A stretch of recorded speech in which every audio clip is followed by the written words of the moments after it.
Hello student. आज अंतर्राष्ट्रीय संबंधों के हिसाब से मालदीव के बारे में चर्चा करते हैं। मालदीव भारत के लिए बड़ा महत्वपूर्ण पड़ोसी देश है और अभी हाल ही में वहाँ हुए राष्ट्रपति चुनावों की वजह से ये भारत में काफ़ी चर्चा का विषय बना हुआ है। परंतु उससे पहले हम मालदीव के बारे में कुछ इंटरेस्टिंग फैक्ट जान लेते हैं। देखिए, मालदीव 1190 द्वीपों का एक देश है। लगभग 90,000 वर्ग किलोमीटर में फैला हुआ देश है, जिसमें छोटे छोटे द्वीप एक दूसरे से काफ़ी दूर दूर हैं। इसलिए इसे मालदीव को सबसे पृथक देश कहा जाता है। मालदीव का जो राष्ट्रीय वृक्ष वो नारियल है। वहाँ की राजभाषा वो धिवेई है और लिपि थाना है। जैसे कि हमारी राजभाषा क्या है, हिंदी है, और लिपि देवनागरी है। मालदीव एक गणराज्य देश है। गणराज्य का मतलब यह है कि वहाँ पर चुनावों के बाद जो राष्ट्र प्रमुख वो चुना जाता है, वंशानुगत नहीं होता है। वहाँ का राजकीय धर्म इस्लाम है। केवल वही व्यक्ति वहाँ का नागरिक हो सकता है जो इस्लाम धर्म को मानता है। और इस्लाम धर्म में भी अधिकांश सुन्नी मत के अनुयायी हैं। मालदीव की अर्थव्यवस्था पर्यटन मतलब टूरिस्ट और मत्स्य पालन पर या मत्स्य पर निर्भर करती है, मछली पकड़ने पर। मालदीव उस समय चर्चा में आया था 2009 में, जब 2009 में 17 अक्टूबर को उन्होंने पानी में, समुद्र के पानी में रहकर कैबिनेट मीटिंग की थी और दुनिया को यह संदेश देने की कोशिश की थी कि यदि ग्लोबल वार्मिंग कम नहीं की गई, यदि हमने ग्रीन हाउस गैसों का एमिशन नहीं रोका, तो एक दिन हम जैसे देशों की स्थिति यही होगी। तो उन्होंने लोगों को सचेत करने के लिए, जागरूक करने के लिए कैबिनेट मीटिंग पानी के अंदर की थी। मालदीव में रविवार को वीकेंड नहीं होता, वहाँ शनिवार को वीकेंड होता है और शुक्रवार भी कभी कभी उसमें जोड़ दिया जाता है, जैसे हमारे यहाँ सेकंड सैटरडे होता है। मालदीव दुनिया का सबसे समतल देश है। इसकी समुद्र तल से अधिकतम ऊंचाई 1.7 मीटर है और इसका जो सबसे अधिकतम ऊंचा बिंदु है वो समुद्र तल से केवल 2.3 मीटर है, जो इसके विलिंगी द्वीप में पड़ता है। मालदीव दुनिया का सबसे सुरक्षित पर्यटन वाला देश है, मतलब सबसे सुरक्षित देश है। एक चीज़ बताना भूल गया हूँ कि जब मैंने आपको कतर पढ़ाया था तो कतर में बताया कि कतर दुनिया का दूसरा समतल देश है और पहला समतल देश कौन सा है, मालदीव है। देखिए, पूरे मालदीव में एकमात्र शहर माले है जो मालदीव की राजधानी है और उसी में ही लगभग 1,10,000 लोग रहते हैं, जबकि कुल मालदीव की जनसंख्या लगभग 5 लाख के करीब है। अन्य सभी लोग वहाँ कस्बों और गांवों में रहते हैं। दूसरी बात, मालदीव में एक भी नदी नहीं है, इसलिए जब बारिश होती है तो वहाँ अमीर हो या गरीब, बारिश के पानी को सभी लोग एकत्रित करके रखते हैं। देखिए, मालदीव को 8 डिग्री चैनल, जो हमारे लक्षद्वीप का मिनिकोय द्वीप है, तो 8 डिग्री चैनल इसका है, 8 डिग्री चैनल पृथक करता है मालदीव के मिनिकोय को, मतलब लक्षद्वीप के मिनिकोय को मालदीव से पृथक करता है।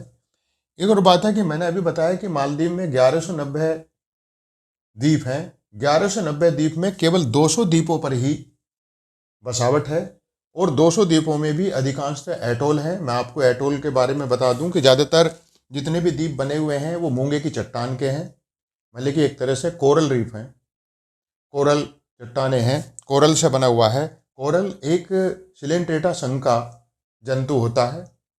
उसकी एक गुण होता है कि वो कॉलोनी बना के रहता है और वो लाखों वर्षों से उन्हीं कॉलोनियों को डेवलप करने के कारण कोरल जैसे मर गया वो जीव, तो उसी कॉलोनी के ऊपर या उसके ही आवास के ऊपर एक दूसरा कोरल जीव आकर अपना आवास बना लेता है। लाखों वर्षों की इसी प्रक्रिया के कारण इन द्वीपों का निर्माण हुआ है।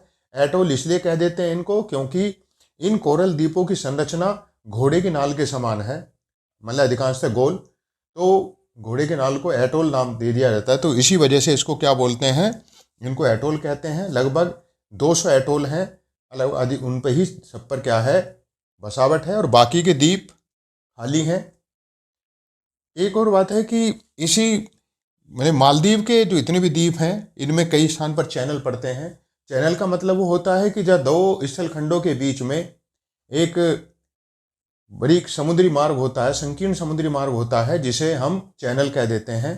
तो यहाँ पर दो चैनल मतलब लगभग इसमें पढ़ते हैं, दो चैनल हैं यहाँ। एक तो है विमांडू चैनल, नहीं तीन चैनल पड़ेंगे, एक विमांडू चैनल, एक इक्वेटोरियल चैनल और एक है कर्डिया चैनल।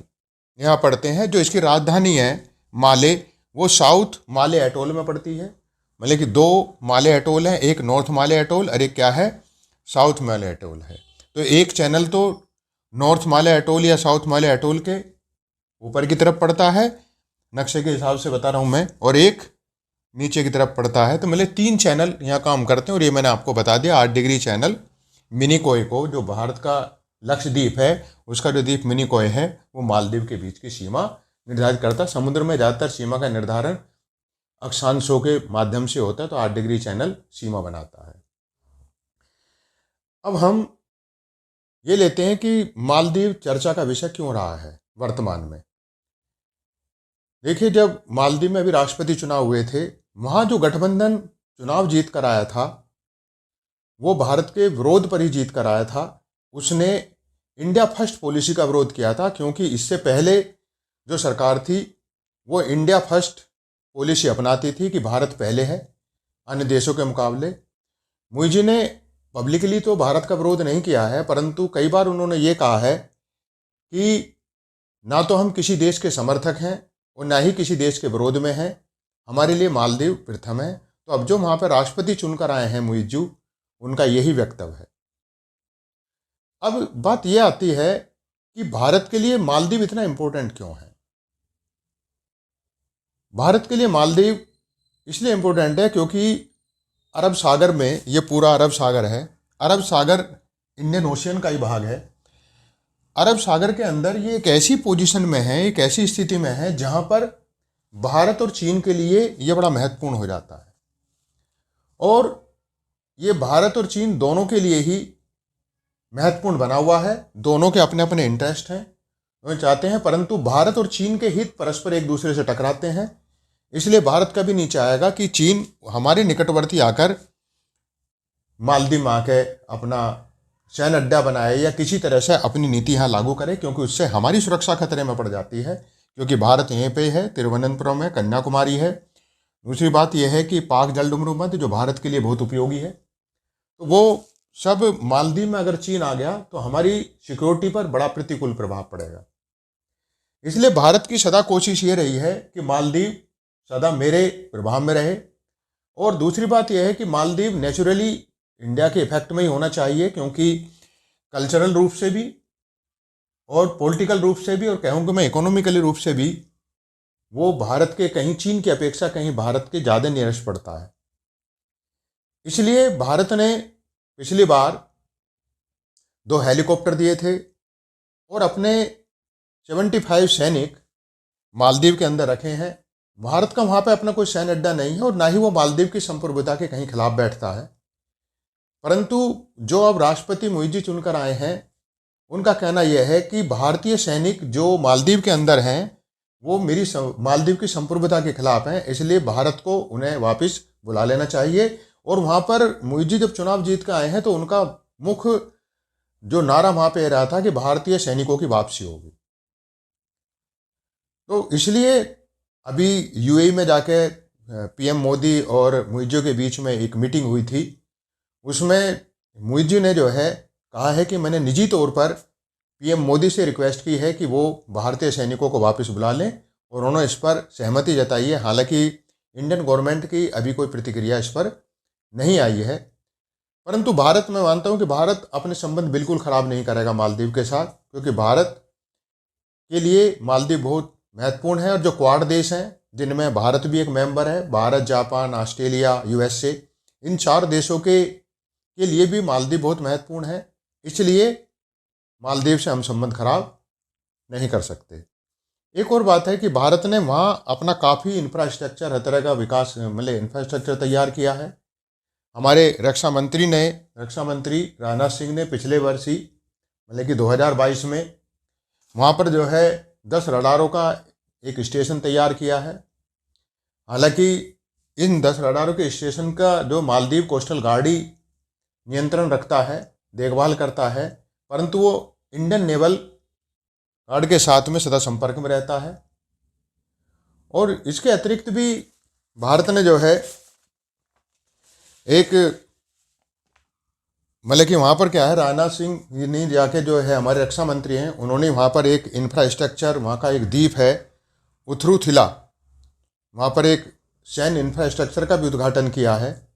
परंतु चीन ने भी अपना वहाँ बड़ा निवेश किया है और चीन ने मालदीव से $40 लाख के बड़ी कम कीमत पर एक द्वीप 50 साल की लीज पर भी लिया है। और चीन ने वहाँ अपना काफ़ी पैसा इन्वेस्टमेंट किया है। और जो इसने मालदीव ने जो चीन से कर्ज लिया है, वो कर्ज भी वहाँ के इंफ्रास्ट्रक्चर में लग रहा है, इसलिए चीन के हित भी वहाँ काफ़ी हैं। और जो चीन की वन बेल्ट और वन रोड जो मतलब परियोजना है उसका भी मालदीव ने समर्थन किया है। इसलिए हम देखते हैं कि भारत और चीन के लिए मालदीव बहुत महत्वपूर्ण बना हुआ है। परंतु हमने भी बताया कि भारत और चीन के हित आपस में टकराते हैं, तो भारत कभी नहीं चाहेगा कि चीन मालदीव में आके मजबूत हो। ये मैंने आपको मालदीव के बारे में बताया, और जो मैंने इसके संबंध में मालदीव के बारे के जो इंटरेस्टिंग फैक्ट्स हैं और मेंस के हिसाब से भी जो क्वेश्चंस हैं, मैंने अपने इन पृष्ठों पर लिख दिया है। ये आपको जो YouTube चैनल पर मेरे डिस्क्रिप्शन बॉक्स में जो PDF पड़ी हुई है, आप उसको वहाँ से इजीली प्राप्त कर सकते हैं। धन्यवाद।